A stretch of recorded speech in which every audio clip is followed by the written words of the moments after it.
Can you just fill us in on the basics, mate? Anyone coming back? Any team news? Any injuries? Anyone in doubt? All the basic stuff, mate.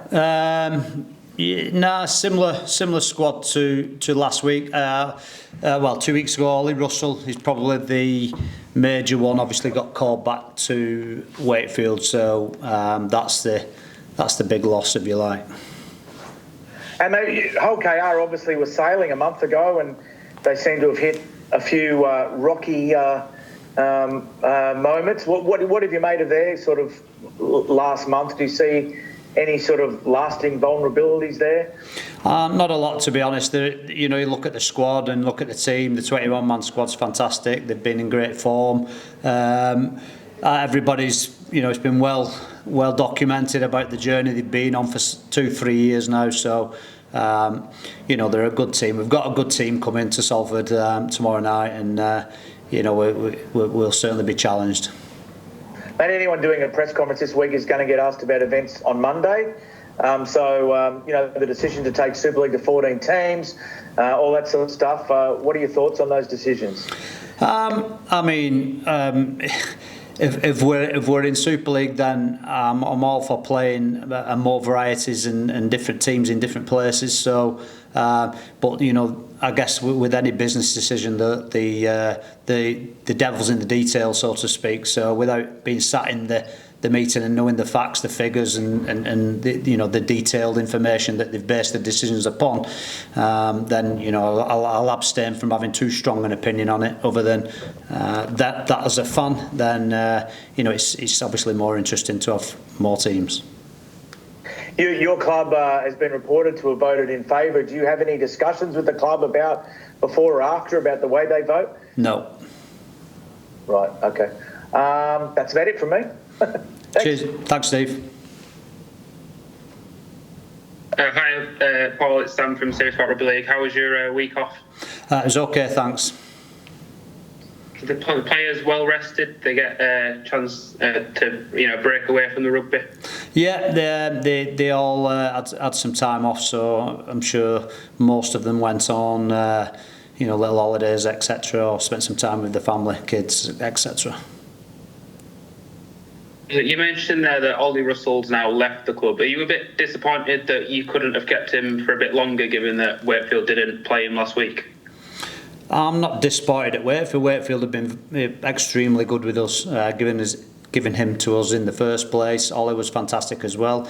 But with any player, certainly one of Oliver's calibre, then to lose him's certainly a blow to us. But we're grateful for the relationship that we've had with Wakefield, the trust that they've put in us to look after him, and hopefully we can, if he doesn't get his nose in at Wakefield, we can look to resume that at a later date.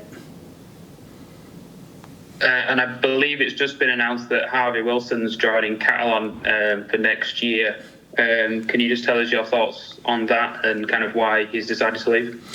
Well, I can't tell you why. You'd have to ask him. So, in terms of Harvey, he's been another young lad. Like the many we've had come through our doors and given opportunity to, and he's been very good.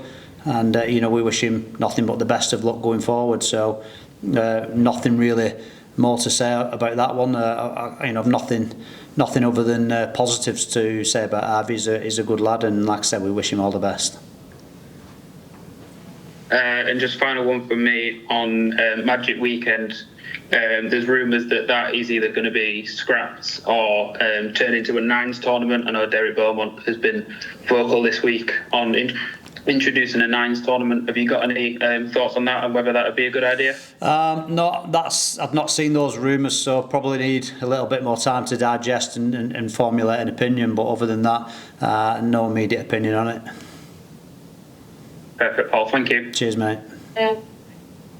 Hi, Paul. It's Mark at Radio Manchester. Hi, you mentioned the academy players there and the number of young players that you've used this season.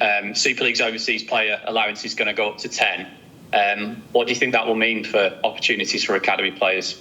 Well, I never mentioned academy players. You did, but I didn't. So you just made that up. But see, I do get the question.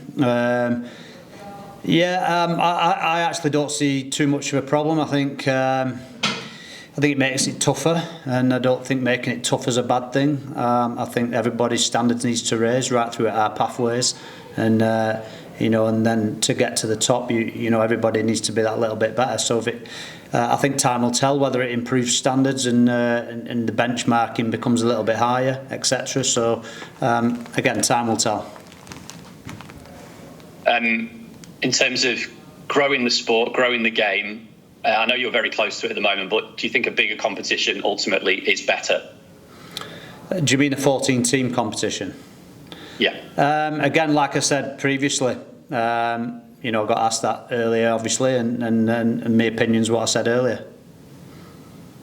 Okay, and just in terms of the number of players, do you think Rugby League's got enough players to service a 14-team Super League in your view?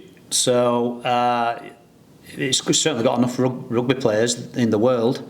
So it depends if you're asking in England or in the world. So there's enough rugby players to service many teams across the globe, obviously. So if you're going to fine tune it to England, then at present time probably not enough English players. But I guess that's why they're increasing the quota. And just one more on Hull KR. What has impressed you most, Paul, about them this season?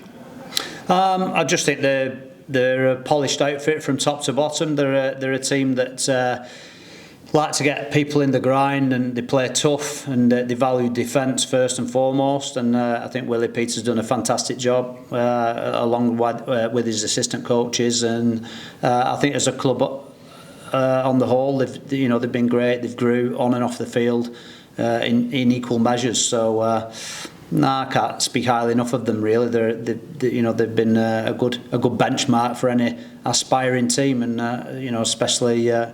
Like your Lees and Wakefield, who came up from Championship, have emulated that as well. So we've had a lot of teams, and OKR's one of them who's really kicked on. Good luck for tomorrow. Thank you. Thank you. Anyone got anything else to pick up on, or? Yeah, just one from me. Sorry, Paul. I won't keep you too long. Just on Declan Murphy, how pleasing is it to see him kind of come into the squad and take that opportunity that he's been given? Yeah, he's been great.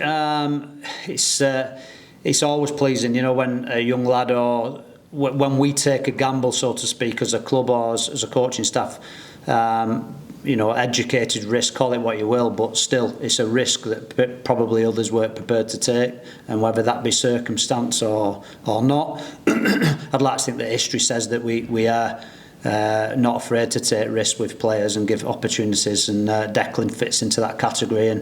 And he's only played 1.5 games, so we're not going to get too carried away, but he's certainly showed some tremendous promise.